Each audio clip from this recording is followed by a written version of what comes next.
Hi, it's Fiestaro. Hello, Leo placements. Okay, so money and love reading for the month of October.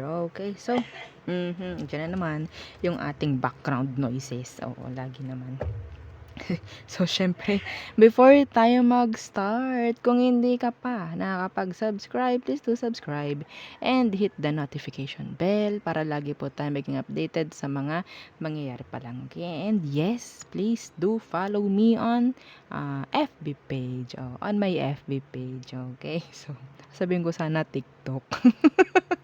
So, oo, okay. And yes, kung may tanong po pagdating sa private reading, message lang po kayo sa atin pong FB page. Same name lang po ng ating channel. Ano po? Para sa more info, yes, para doon tayo magkwentuhan, okay? And yes, ito ay kailangan kong sabihin dahil ito yung page na sinasabi ko sa inyo noon, like, na ito yung si friend ko. If ever na gusto nyong magpa-reading sa kanya, hindi po siya nagamit ng tarot. This is mind reading. Okay, mind reading, name reading, yan, mga ganyan. Okay, so kung gusto nyo siyang itry, yan. Search nyo lang po siya sa FB page niya. Okay, so meron doong message o message nyo lang po, no? Okay, so yeah, I think donations lang naman. Okay, so yun po. Okay.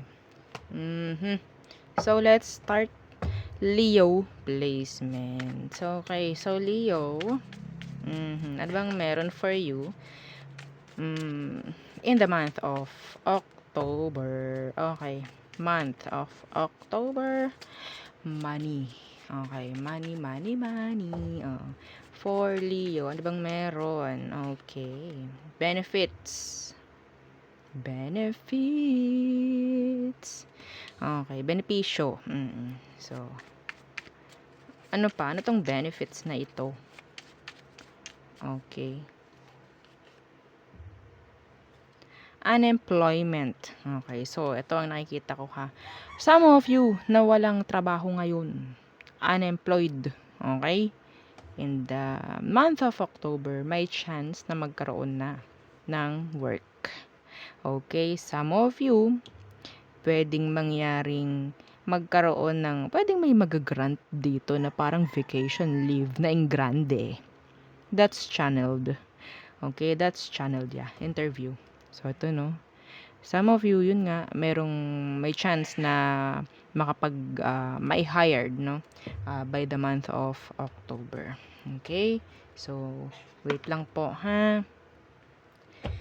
Okay. So, tingnan natin sa tarot. Ano tong benefits para sa mga Leo? Okay. Benefits. Oh, the 9 of Cups in reverse. This is yung unfulfilled dreams. Okay, so I think in the month of October, pwedeng doon na mag-grant. Okay, lahat, I think, yung mga ginugusto nyo, yung mga pinagdarasal nyo, pwedeng magbe-benefit na by the month of October. Yeah, claim it. Maganda yon. Okay, so yeah, the 8 of Swords. Some of you, energy ito na parang stuck. Okay? Some of you stuck. I don't know. Pwede kasing may pagkanega, no? May pagkanega, like gusto agad-agad. Merong gustong agad-agad. Okay? I think pwede nang sabihin nating alisin yun, no? Alisin yung mga ganong kanigahan minsan, oo. Kanigahan yung parang gusto palagi, agad-agad. Kanigahan yun. Yes, kanigahan yan. Kaya hindi mag-benefit eh. Yung mga ginugusto nyong mangyari. Hindi tawag doon, hindi mag-manifest, no? Oo. Some of you, this is manifesting, okay, na pwedeng mangyari by October. Some of you, kung mali ang pagmamanifest, hindi pwede, or pwedeng hindi dumating, or sabihin natin mas stuck yung energy, Leo. Okay? Yung iba sa inyo, meron ako nakikita ditong surprise. Surprises by the month of October. I don't know. Surprises. Okay? Ano tong unemployment? What's with the unemployment? Okay. Ooh. Yes. Ito yun. Sinasabi ko na parang merong maha-hired. Ito po yun. The King of Wands. This is managing.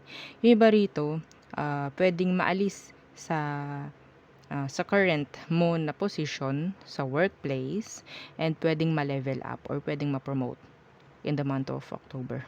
Okay? Okay. Yeah, the Two of Pentacles. Merong pwedeng merong may iwan na position and pwedeng ikaw naman ang ipapalit. Okay? Doon sa position na naalisan. Okay? Some of you, ikaw itong parang wini-wish mo. Meron kayo wini-wish. Ano ba yan? Bakit ako nabubulol? Ito yung wini-wish nyo. This is manifesting. Okay? Some of you, this is money. This is money. Okay? Gaanan nyo lang, ha? Iwasan nyo to. Iwasan nyo yan. Iwasan nyo to. Okay? Para dumating to. Ito na eh. Kailangan nyo lang talaga ma-manifest ng tama. Okay? Kailangan lang. So, there's money coming for some of you. Yeah. Okay? So, tayo tumungo na sa love. Okay. Love. Love reading.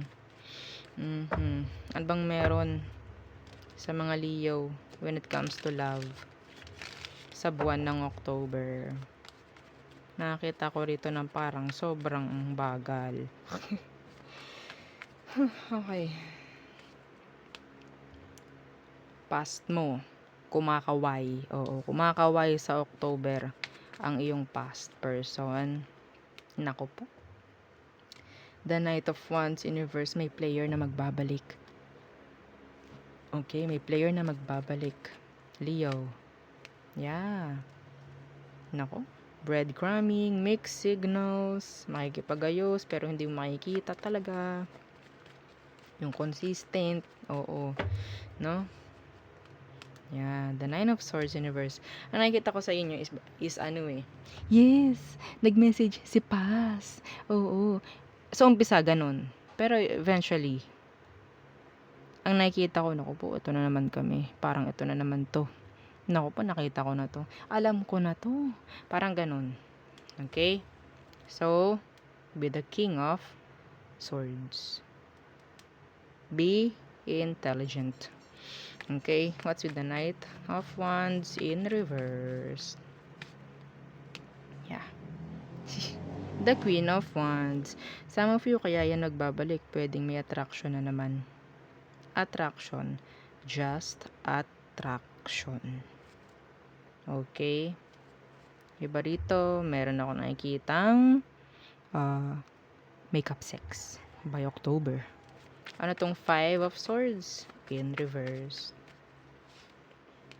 Yeah, hindi mo makikita yung pagiging consistent. Okay? So, nandiyan na naman si Four of Cups. Okay, so, may energy ng on-off. Nandyan lang dahil gusto lang ng kumustahan, gusto lang ng yes, may attraction, o yung ganda mo, yung pogi mo ngayon, mga ganyan. No? And then after nun, ilang weeks, makikita mo na naman na parang ano pang meron, ano kayang meron, like, bakit ka ulit nandito, mga ganyan, may mga tanungan na ulit. Oo, may mga tanungan portion na ulit kayo ng past mo, no? So, yes. Okay. So, may mga magre-reach out sa inyo, mga Leo, water sign, fire, air, earth, lahat naman.